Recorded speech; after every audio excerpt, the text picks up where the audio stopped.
YouTube, welcome in. It's D Scott. I'm back here with Hardcore Casuals MMA. We're gonna break down UFC 319, DuPlessis versus Hamzat Chimaev.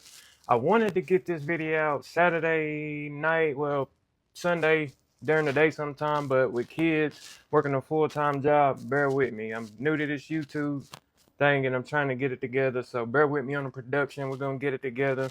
But anyways, UFC 319, Chimaev versus DuPlessis. It was a great card, full of plenty of knockouts, um, pretty action-packed. I would give it about a 7.5 out of 10. There was some what I would call bathroom break fights, just a few of them in there. But for the most part, it was a good card, and the good fights kind of made up for some of those lackluster fights, including the main event. But we'll get to that here in a second. Let's go ahead and break down these fights and recap them. First, on the early prelims, we had the tough championship fight for this past season. Uh, Alibi Idris versus Joseph Morales.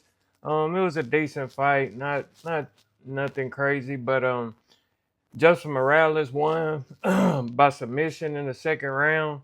Um, this is his second shot in the UFC, so he won the title and will get a shot at the UFC, which is a great story.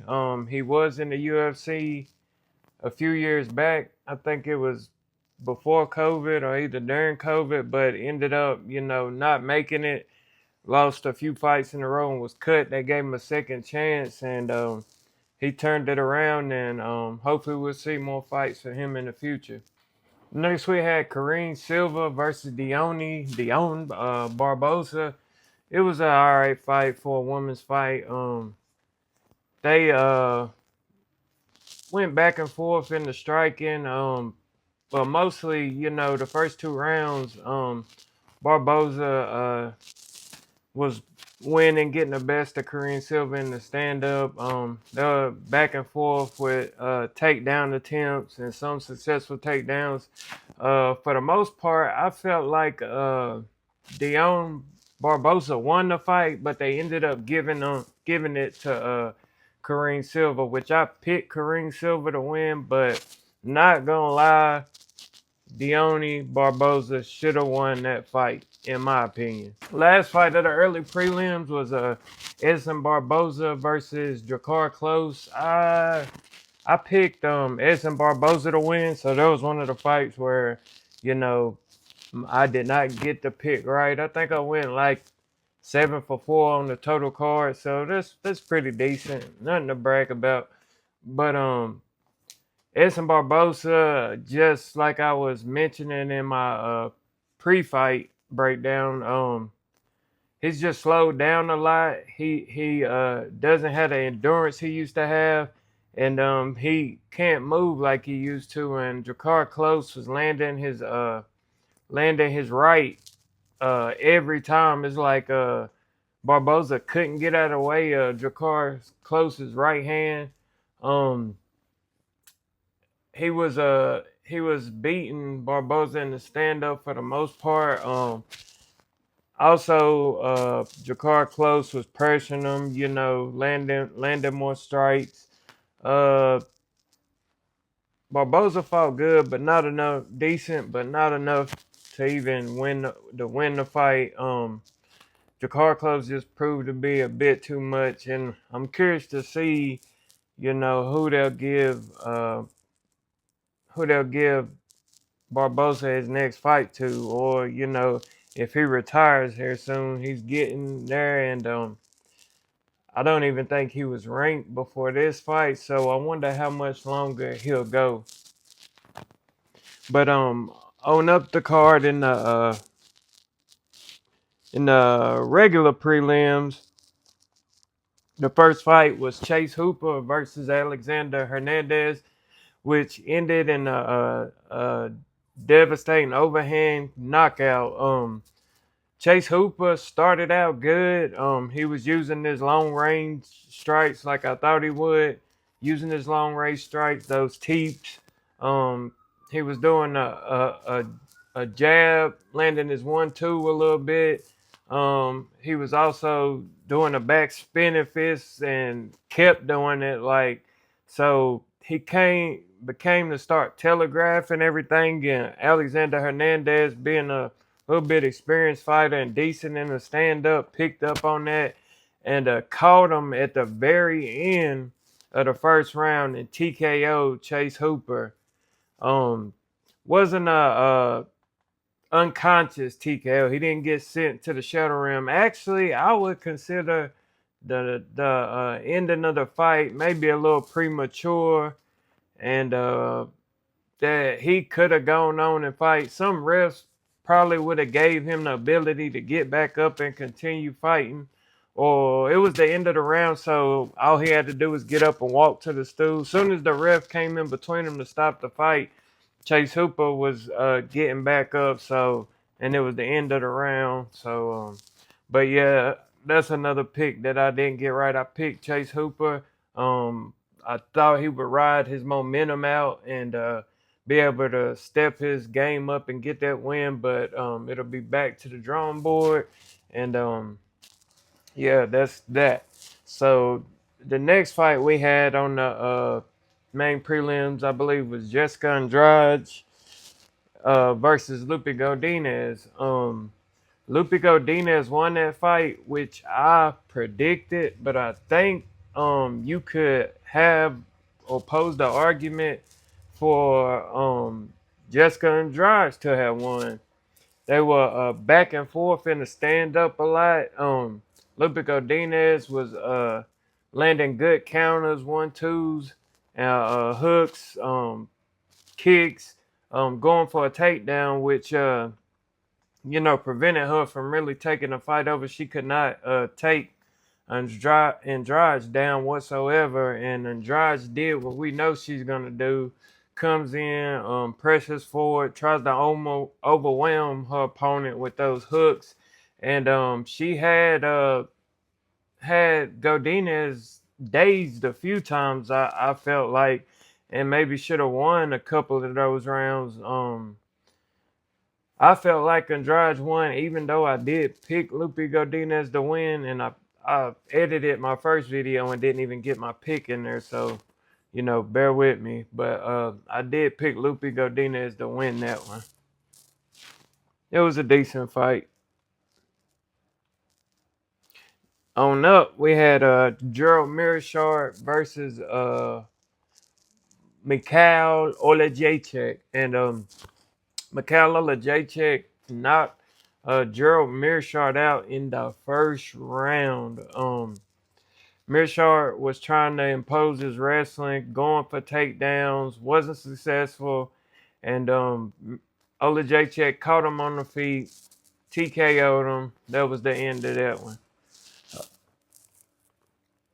So, in final fight on the early prelims was Basanga Sisarakayev versus Eric Nolan, where Sisarakayev just came off a finish and a win on Dana White's Contender Series earlier this week, and performed very good in this fight. He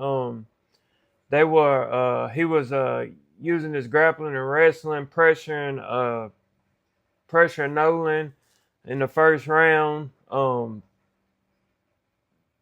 using his teeps and everything, and pressuring him. And I believe he took him down and got some ground strikes and was trying to progress towards a submission, but wasn't able to get it in that first round. They got back up, and I think Nolan caught Sisarakayev on the feet and rocked him somewhat at the end of that first round. Then the second round, Sisarakayev came back out, did the same thing, and took him down and choked him out, subbed him, and that was the end of that one. So on to the main card where things started to get spicy. I was 5-0 on my picks for the main card, and these were great fights. All besides maybe one. We all know if you watch. But the first fight of that main card was Tim Elliott versus Kyle Sakura. Seems like Asakura is not isn't probably like an average fighter. He looks good in the stand up and it's kind of flashy, and but that doesn't mean anything. So him and Tim Elliott stood on the feet for the most part in the first round. Um, Kyle Sakura was landing some good shots. Tim Elliott did land good counters, and he was just waiting for Asakura to overextend himself on his shots to take him down. So towards the end of the first round, he did get that takedown, and Asakura felt like he was in trouble. So moving on to the second round, Kyle Sakura was not even throwing strikes as much because he was so worried about the takedown. And it proves to be that his takedown defense, I guess, is and some grappling ability and prevent submissions is shit. So yeah, he was scared to throw strikes, and once he did throw, he missed. Tim Elliott made him miss with his weird style, and took him down and submitted him via guillotine, I believe it was. Locked it up. He couldn't get out of there. It was over. On to the next one, which is Jared the Killer Gorilla Cannonier versus Michael Venom Page. Great fight, great fight. Even though there wasn't a finish in the fight, it was a good fight. Michael Venom Page's performance was great. He's starting to come into his own. He's out there doing Kyrie Irving between the legs step back crossover in his flow state while fighting Jared Cannonier. And like I predicted, Jared Cannonier just could not find Michael Venom Page on the feet. He's very elusive with his point karate kickboxing style. Cannonier was pressing the issue. He was trying to bring the fight to MVP, pressing him, trying to get him up against the cage and go for the takedowns and bring him down. But he just wasn't having any success. But like I said, Cannonier just wasn't having much success with trying to get the takedown. MVP was just flowing. He got a knockdown in the first round. Also got a knockdown shooting in with his quick cross and knock Jared Cannonier down, evading all his strikes with the Floyd Mayweather head movement. It was crazy, but yeah, definitely a good performance to watch. And although in the third round, MVP was being a little bit too loose on the feet, went in for a strike, got off balance and fell.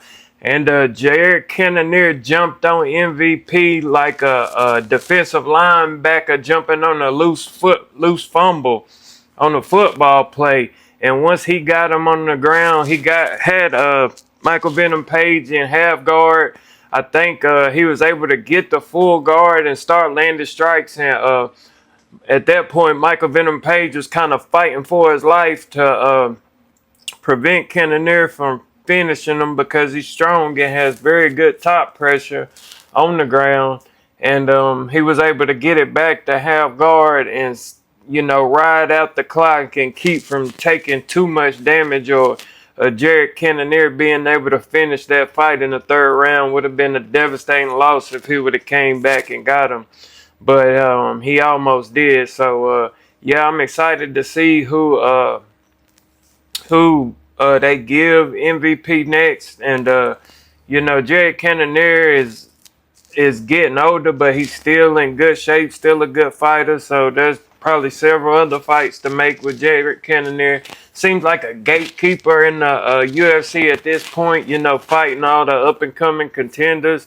Does well against them, and did just beat RoboCop Rodriguez in his last fight, and he was another up-and-coming contender. So there's still a lot of fights left.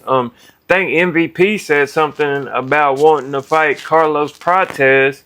So if he gets that fight, he'd be moving back down to welterweight after coming from welterweight to middleweight to fight Carlos Prates. That would be a good fight. I look forward to seeing if they make that, but I don't know. Prates might want to fight somebody up higher up in the rankings or something that makes more sense to get him a title shot.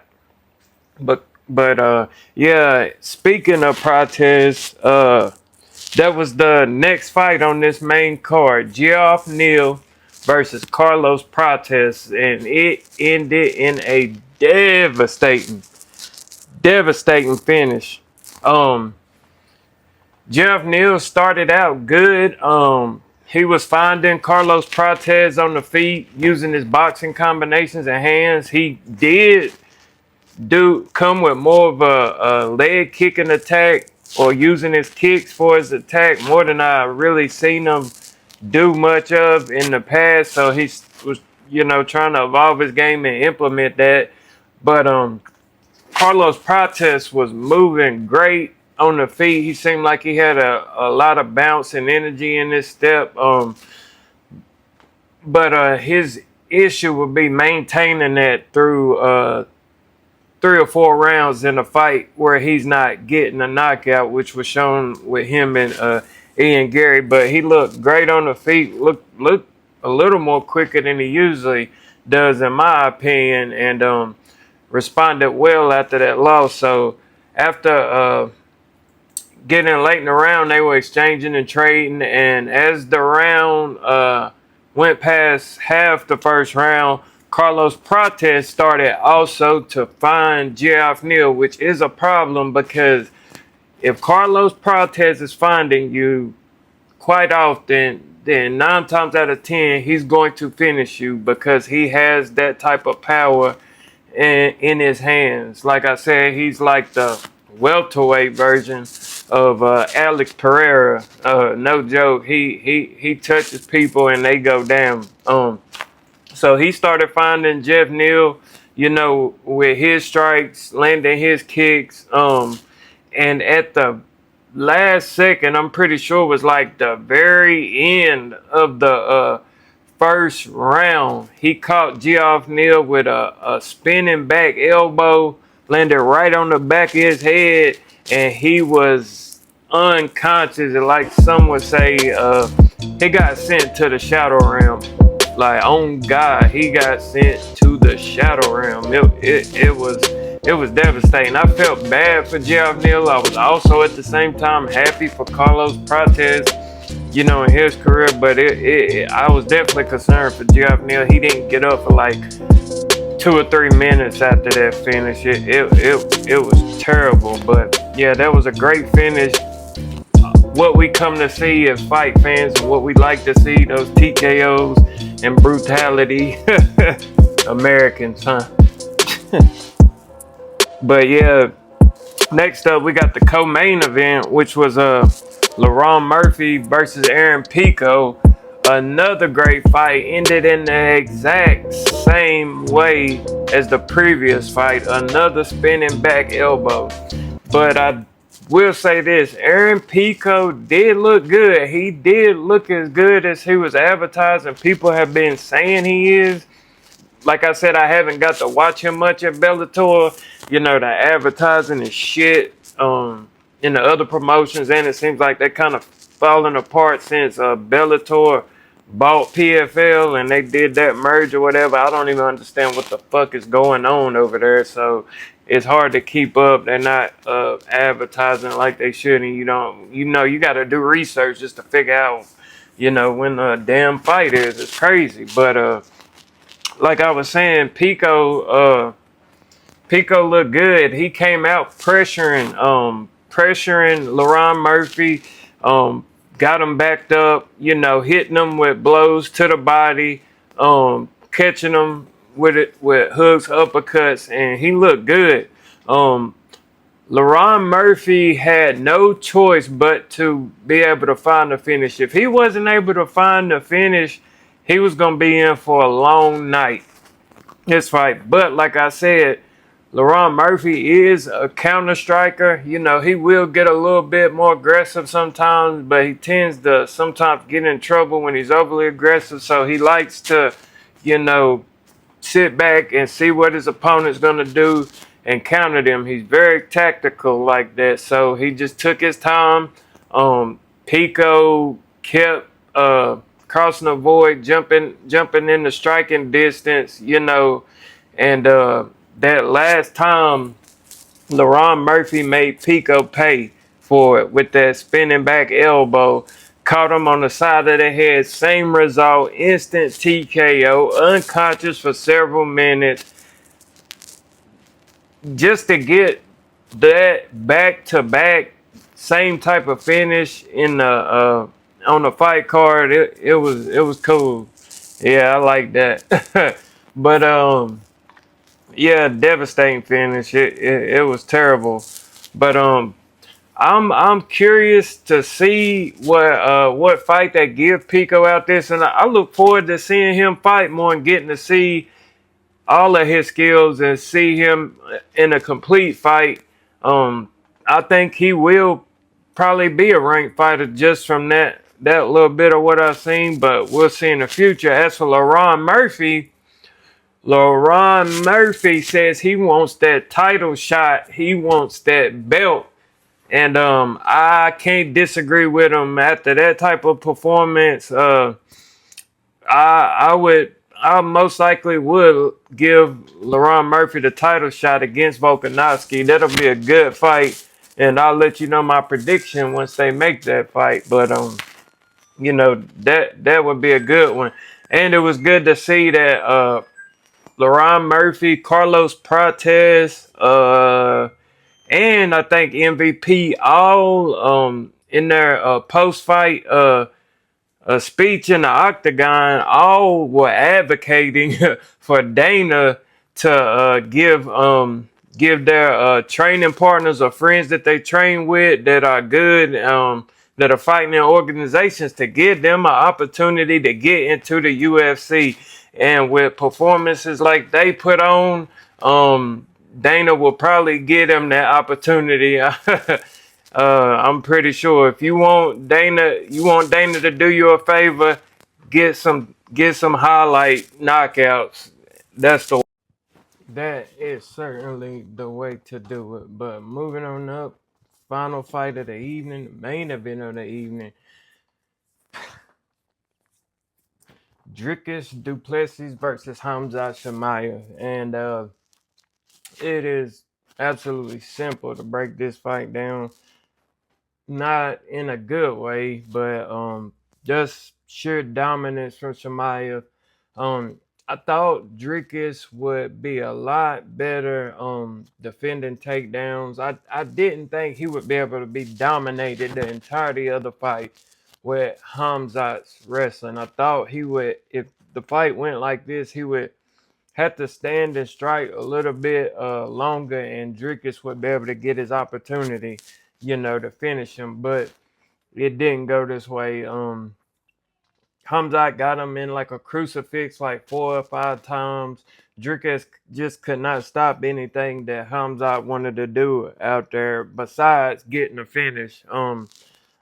I'm disappointed that we had to sit through all that without a finish, but Dricus absolutely would not let Hamzat get any chokes, any submission attempts in, and was, like I said, resilient and relentless. And he was even trying to get his finish in the very close to the end of the 5th round. He was able to finally reverse Hamzat and tried to sink in a guillotine, which he failed, and that was the fight. It was over.